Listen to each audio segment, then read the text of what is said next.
26 फरवरी यानी आज ही के दिन 2 साल पहले एक ऐसा मैसेज भेजा गया था जिसके बाद देश का सीना गर्व से फूल गया। एक अखबार में छपी रिपोर्ट के मुताबिक 26 फरवरी साल 2019 की सुबह करीब 3:45 बजे तत्कालीन एयर चीफ बीएस धनोआ को एक स्पेशल RX नंबर पर राष्ट्रीय सुरक्षा सलाहकार अजीत डोभाल का फोन आया। RX एक ultra secure fixed line network है। उन्होंने फोन पर हिंदी में कहा, बंदर मारा गया।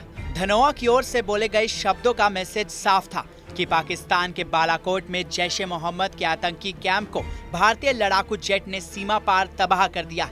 धनोआ ने उस वक्त की रक्षा मंत्री निर्मला सीतारमण और रिसर्च एंड एनालिसिस विंग के सचिव अनिल धस्माना को भी इसी तरह कॉल की थी। इसके बाद NSA डोभाल ने पीएम मोदी को एयर स्ट्राइक की जानकारी दी।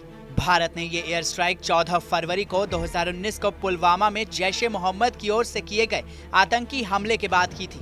इस हमले में 40 CRPF के जवान शहीद हो गए थे। अब 2 साल बाद ऑपरेशन के बारे में और अधिक जानकारी सामने आई है। बालाकोट एयर स्ट्राइक के बारे में शीर्ष अधिकारियों ने बताया कि पाकिस्तानी अधिकारियों को चकमा देने के लिए ऑपरेशन के कोड का नाम बंदर जानबूझकर रखा गया था। ये कोड भावलपुर में आतंकी संगठन के जैम के मुख्यालय के संदर्भ में था। स्ट्राइक से पहले पाकिस्तानी इंटेलिजेंस को धोखे में रखने के लिए राजस्थान के आसमान में भारतीय फाइटर जेट उड़ाए गए, जिससे कि पाक का पूरा ध्यान इस ओर आ जाए और वो अपनी पूरी ताकत इस ओर लगा दे। नतीजे के मुताबिक भारतीय सेना के अपग्रेडेड मिराज 2000 ने 90 किलोग्राम वजनी स्पाइस 2000 के पेनिट्रेटेड बॉम्ब बरसाए, तो उनका सबसे नजदीकी एयरक्राफ्ट करीब 150 किलोमीटर दूर था। भारतीय वायुसेना ने जानबूझकर एयर स्ट्राइक के लिए 26 फरवरी का दिन चुना था, क्योंकि ये पूर्णिमा की रात थी।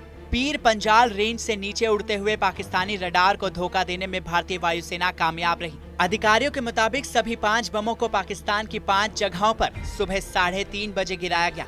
हालांकि छठे बम में तकनीकी दिक्कत के चलते आग नहीं लगी। बालाकोट में सिर्फ एक मस्जिद के ठिकाने को छोड़ा गया था, जहां फज्र की नमाज की तैयारी शुरू हो गई थी।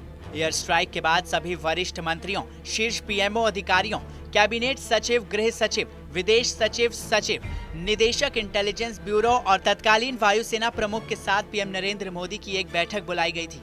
इस बैठक में पीएम ने इंटेलिजेंस रॉ को धन्यवाद दिया था। इस मीटिंग में पीएम ने IAF प्रमुख को भी बधाई दी थी। साथ ही इस मीटिंग में डोभाल ने धनोआ और धस्माना से हाथ भी मिलाया था। हालांकि नेशन सिक्योरिटी प्लानर्स आखिरी मिसाइल के न फटने को लेकर चिंतित थे। ये स्ट्राइक का प्रूफ देने के लिए किया जाना था, जिससे कि पाकिस्तान इस एयर स्ट्राइक को झुठला ही नहीं पाता।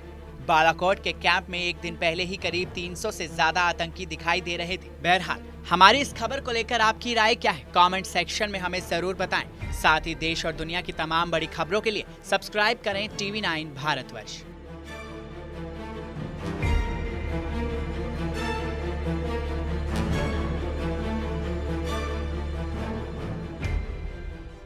परवाह देश की, सोमवार से शुक्रवार रात 10 बजे TV9 भारतवर्ष पर।